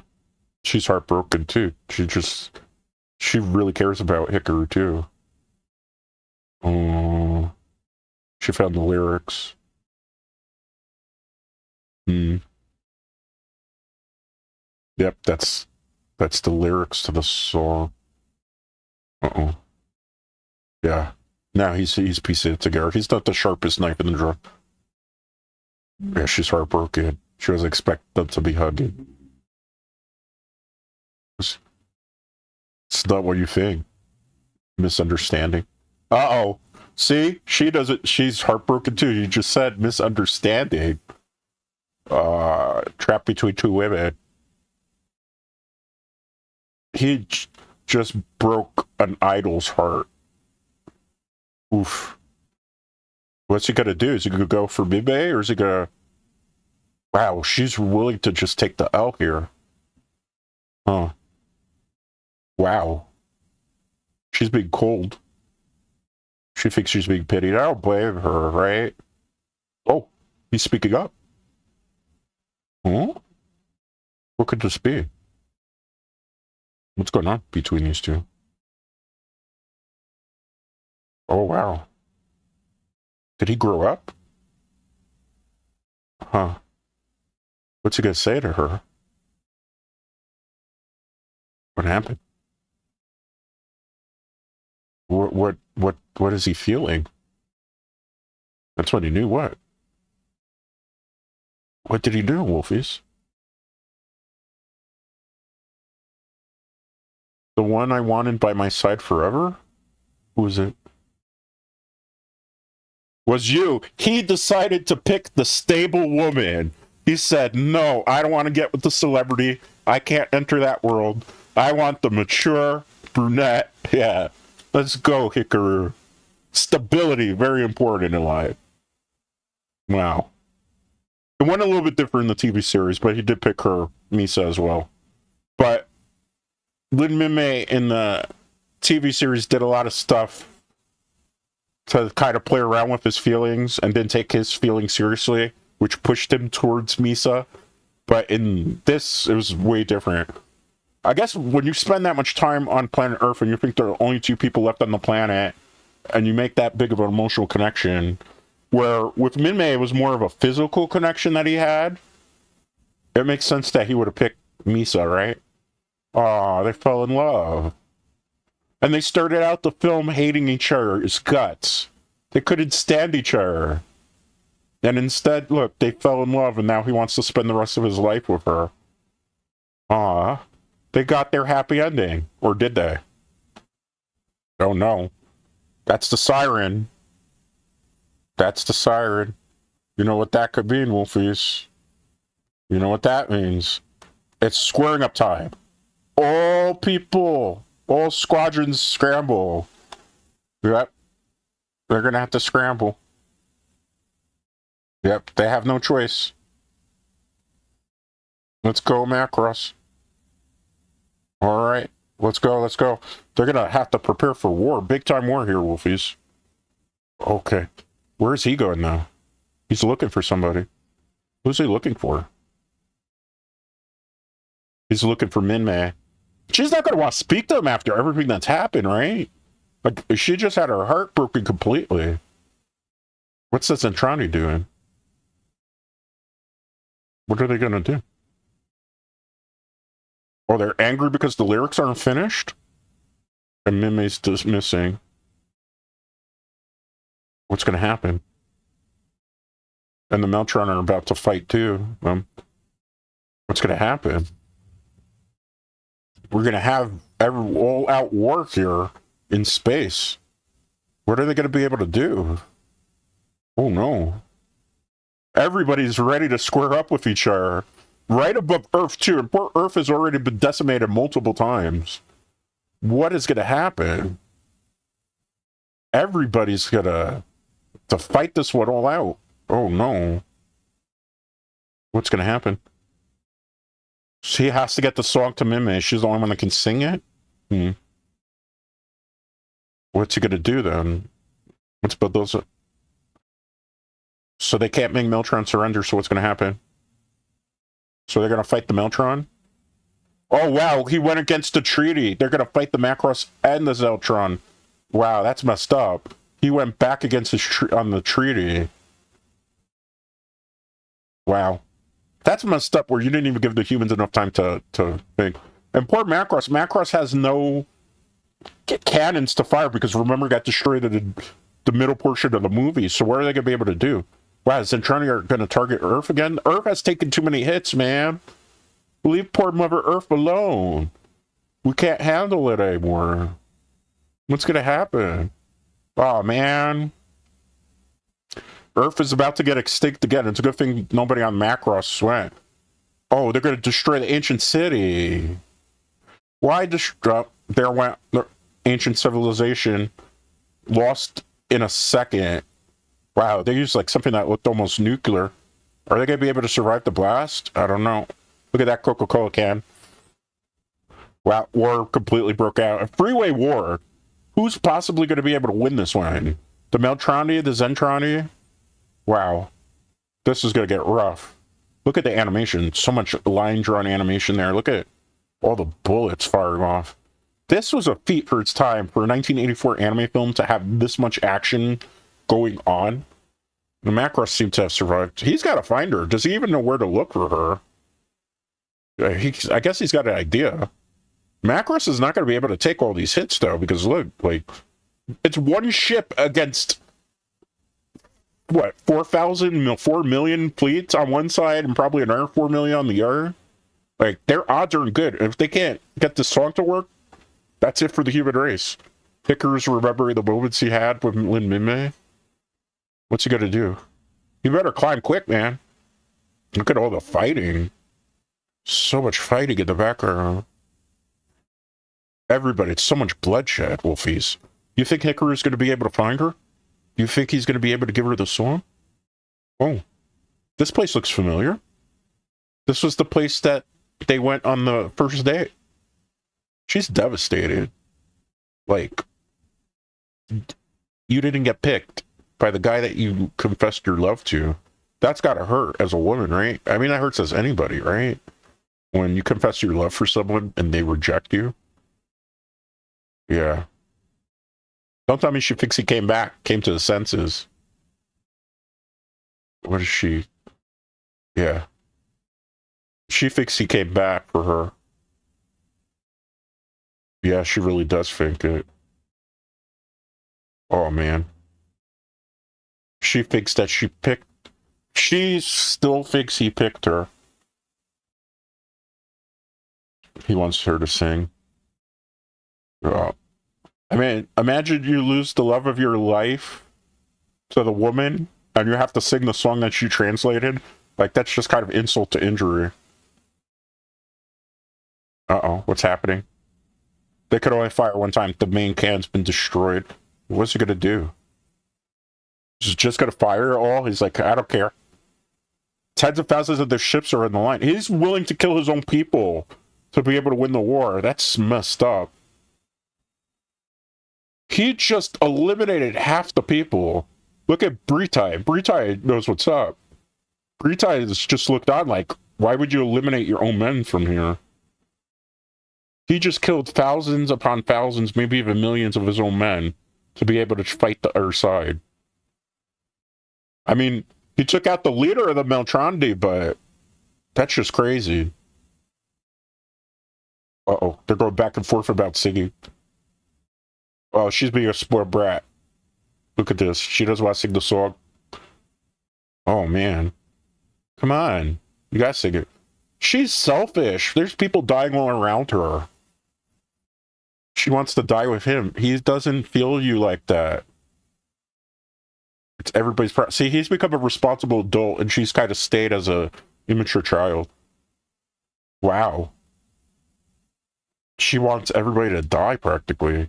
Wow, why would you say that, Nume? She'd rather everybody die and them just be the two?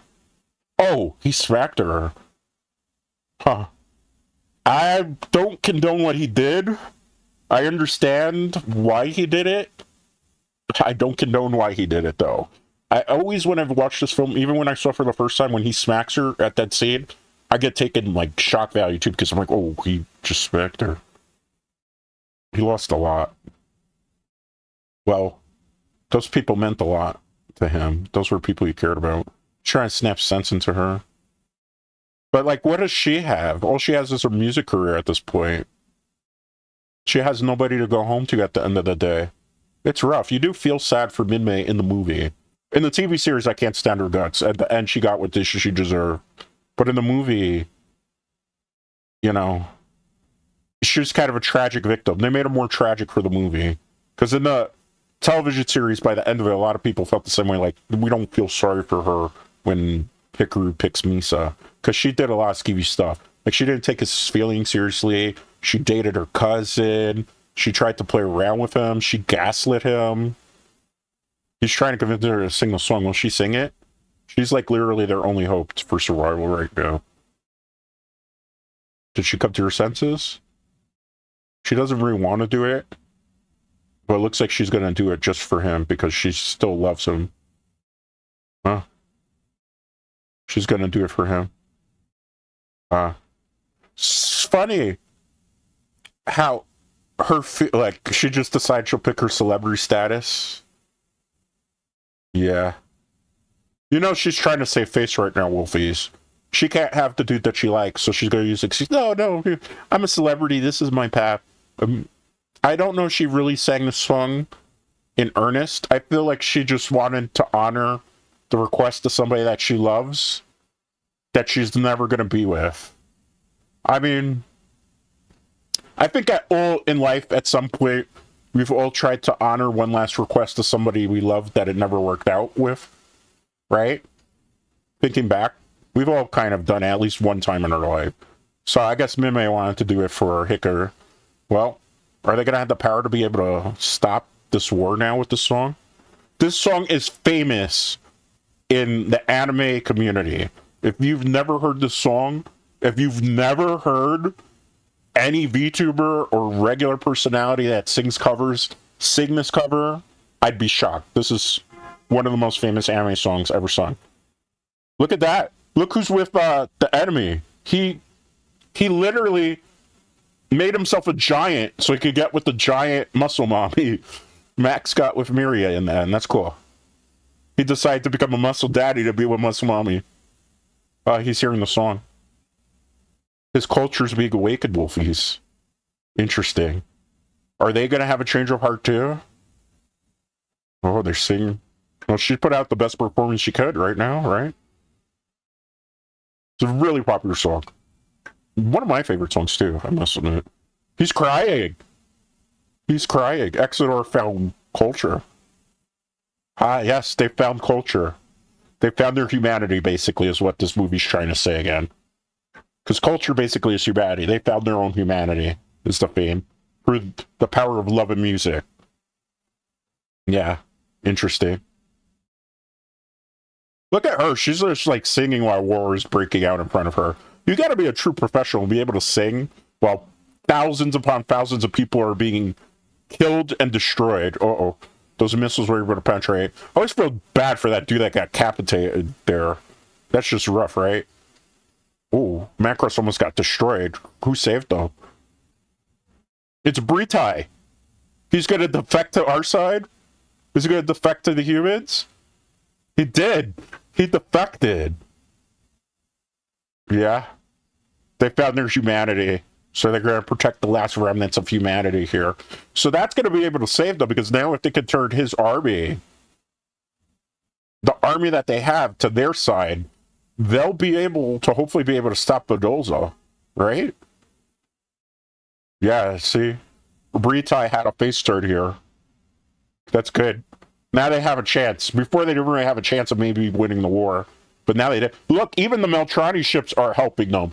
So this song was able to unite the humans, the Zentrani, the Meltrani, all to join together to fight one big evil. The one that tries to take away culture. Yeah, see, he should have given them time to get the lyrics. They could have all united now, but nope. They're going to unite to destroy the common enemy here, Wolfies.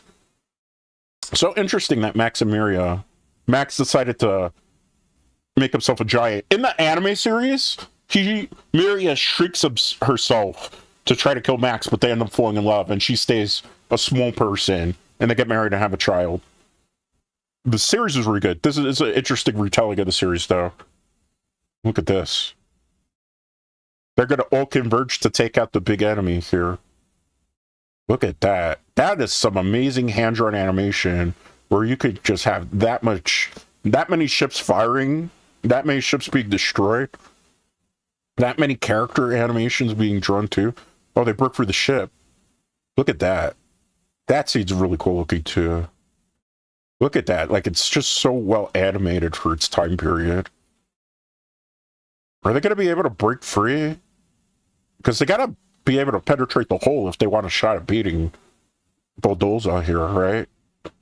Dolza, as he's called in the English bastard version of Robotech.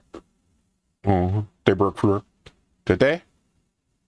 Yeah, I think he was able to. Yeah, he was able to break through. The Macross got through. Nice. This is going to be their only shot at being able to defeat Badolza. What's going to happen? Oh, they broke through. But how is the Macross going to be able to fight? Because its main cannons have been destroyed. All it's got are the tiny little people fighting on the ship. And the missiles that are being fired. But those missiles are even being fired by, like, some of the little mecha that are used on the ship. Ooh, look at that. Were they able to break through the level? They were. Look at that. Not the best animated part of the movie, but considering they have to save some on the budget for that character animation. Oh, Hikaru, he saluted. What is he going to do? He's going to just 1v1 Badolza? It looks like it. She's going to give her all in this song because she knows that Hikaru's going in to try to finish the job. He's the sole soldier that can finish this job here. Cool. So they found the target. Oh, he's going to square up, right? Yeah. No opposition. Oh, look at all those lasers. He's dodging them all. He became a very skilled pilot by the end of this film. He was able to break free. Oh, it's just him and Badolza now. 1v1, me nerd, right? Oh, and look how heavily armored he is. He put out the big guns here. No games. Whew. Look at that. Heavily armed. Oh, he got him. Almost certainly at that point. And because Badolza is a living ship, that whole ship's gonna fall apart. Wow. It's kind of cool how we had the space battle with the music playing on in the background. It was like a really true space opera, some might say. Just cool. Well, that's gotta be it, right? Like, the main enemy has been defeated at this point, Wolfies. Yeah. Yeah, it looks like they got the job done. The whole ship is falling apart. Maybe Hikaru's going to have to get out of there, though, because maybe the ship is going to break down, perhaps? Even the Macross probably has to come back, too, right? Because I wouldn't stay there. It could explode, perhaps? It looks like it's imploding on itself, though. That's interesting. Well, that ship's not going to be good for anything else, right? Because Badolza was like the living core of it. It looks like it's over. Yeah. Yep, it's a GG. Good job, Hikaru. He became... Did it explode, though? Is he dead? There is actually an English dub version of this called Clash of the Baranoids, where when this scene happens, the movie just ends right there, and it's assumed that the Macross and Hikaru died. I hate that dub version of it, because it's implied, everybody died in the end, which really cheapens, the message of the film, where they were able to unite everybody in the end through the power of love and music. Yep, Hikaru's still alive. His mission's complete. He if he doesn't get promoted to like an admiral, or at the very least a not really a corporal, but like a lieutenant commander, I would be shocked after this. Returning to the ship. Yes. She's happy because her boyfriend's still alive. I mean, they're going to get married, right? Because he says he wants to spend the rest of his life with her. And she wants to spend the rest of his life, or her life, with him. That everybody's cheering. Even the enemies have stopped fighting. They've successfully ended the war. But is the war truly over, Wolfies? That is the question. Well, we'll talk a little bit about stuff that happens in the series. Because basically the movie ends right where the first story arc of the TV series ended. Oh, look at her. She's happy.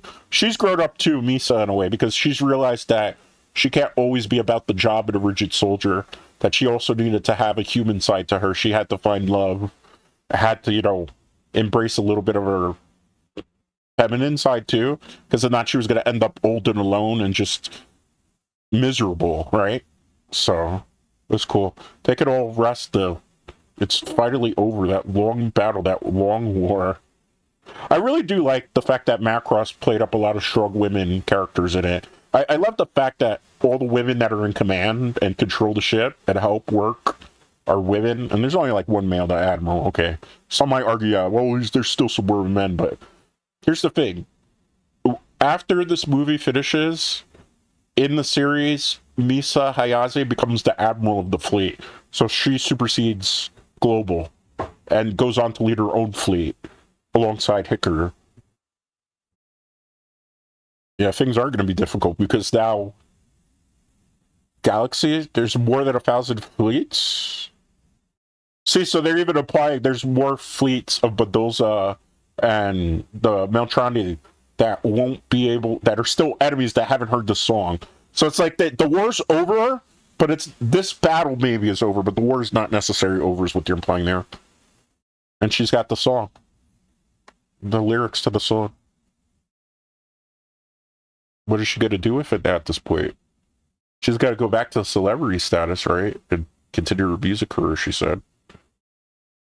Huh. The two rivals, they wanted to compete for Hikaru's heart. Now they're glaring at each other. Are they gonna like fight each other now, or have they made peace with each other?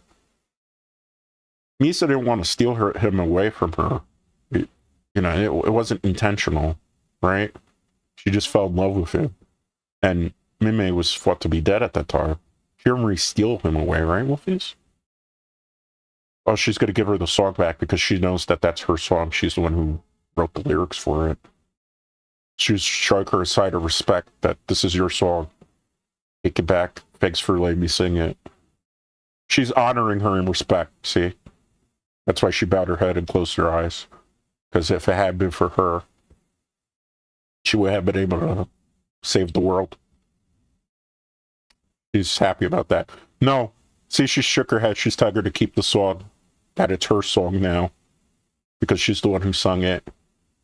That's what they were conveying to each other. You keep the song. I keep your man, kind of, in a way. But yeah. So that's a Minmay song from now on. Misa doesn't want any part of it or any credit for it. Well, that's a good question. What was the song? Right? We never truly knew. So it was a popular song, it seems. I guess in the alien culture? Yeah, it was for the alien culture tens of thousands of years ago. What type of song was it, though? It was just an ordinary love song. So an ordinary love song from tens of thousands of years ago was able to stop a gigantic space war. Crazy, right? The power of love and music triumphs over everything. Especially in anime, and especially it's a very popular trope in all the Macross anime. It's not just in this film, not in the original series only. Macross 7, Macross Frontier. I actually haven't seen the rest of Macross Frontier. I've only seen like 4 episodes of it. I heard it had a movie. I gotta at some point be able to track down Macross Frontier because I would really like to see the series to its full. It's one of the few series I haven't seen for Macross, unfortunately. But yeah, this is a popular trope in all of Macross. Song and love can triumph over everything, including war, which I think is kind of cool. In a way, Macross was kind of inspired in a way from not only the Beatles song, but John Lennon's music in a way. I feel like there's some hidden themes about that too in here. So that's Super Dimensional Fortress Macross the movie.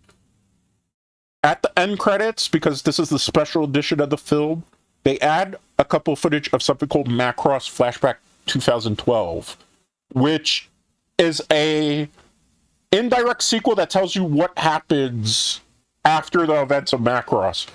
So this concert that you see here, because there's no subtitles for it, Lin Minmay is giving her farewell concert on Earth. She's about to join the Mega Road 2 to go into space to have a peace colony mission. She's going to join the fleet of the Mega Road 2 that's led by Admiral Misa Hayase and Admiral Hikaru Ichijo. So this is her final goodbye concert to Earth as a celebrity, because she's going into space, and it's safe to assume none of these people will ever come back. You know, so that's what this is here, in case you're wondering. In the original theatrical release, this was not included in it. It wasn't until the special edition DVD came out in, I think it was the mid-2000s, if I remember correctly, that this was included, because it's also hard to track down a copy of Flashback 2012. I do have a copy of Flashback 2012. All it is a music video. It's like a 30-minute music video where it plays all the music from the Macross series, and at the very end, it shows some of these scenes, as well as some new animation that you don't get to see in the movie, where you see Hikaru and Misa, they actually get married, and they fly off into the sunset, into space. So it's cool, because she's basically going off. This was her farewell concert. You only get this part of Flashback 2012. I don't know if you could find it on the internet, even, a Flashback 2012, but if you could track down it and just skip to, like, the very end, it's worth a watch, because it gives you closure to the Macross television series. Like I said, I fan out over this movie all the time when I watch it. It is one of my favorite anime films of all time. Macross, the series, is one of my favorite series of all time. Just so many amazing tropes that you see in animes after the series were created from this one. Storytelling, it still feels phenomenal, especially of the theatrical version of Macross. It was ahead of its time. Unfortunately, they did recon this movie. Originally, this movie was supposed to be like canon, and then they changed it so that this was a movie that was shown aboard the Macross after the end of the First War, and then basically that's what happened. So it got recon, but I still like to consider it not really a unique retelling of the series events, because most of what happens in the series is true to the movie. They do fight Bedoza, they do unite. It's a different song that they use to beat Bedoza. So, you know, it takes creative liberties, but it's basically a generalization what happens in the series. So you basically right now watch Macross episodes in a way retold. I'd say episode 4-ish to episode 26, condensed version of it. But it was really cool. Like I said, I've watched this movie a million times. Animation for its time, 84, phenomenal. Great storytelling, very good music. Not only like the croony music, as some would call it, but very good BGM music. You know, animation top tier. Some really good mech battles that inspired other things. Like if you watch Char's Counterattack, a lot of what happens in Char's Counterattack is heavily inspired by Do You Remember Love? Char's Counterattack, an amazing Gundam movie, but in order to watch that film, you have to watch like Gundam Zeta. I think also Double Zeta helps, but mostly Gundam Zeta to kind of understand what's going on in there. So that is it for the movie, Wolfies. That is it for our Valentine's Day special watch along. I wanted to show this movie because obviously it's a movie about love, music, and war. And isn't love kind of war on the battlefield, so to speak, for many people, particularly sometimes even on Valentine's Day? So what did you think of that movie, my little Wolfies? Did you enjoy it? It's an hour and 55 movie. It's one of the longest movies that we've watched on the channel. It's the first anime movie that we watch. I wanted to do this for Valentine's Day because of the theme. I had a lot of fun watching it. There will actually be another movie watch along this week. So the Godzilla one, 1954 Godzilla, we will still watch it on Friday of this week, in case you're wondering. You will have to queue up the movie on HBO Max. We're going to watch the HBO Max version of Godzilla 54. So definitely, if you have an HBO Max account, definitely queue the movie up. I'm not sure if we're watching the English sub or Japanese one. It depends what's available on Max. I think on Max, it's only the English sub one.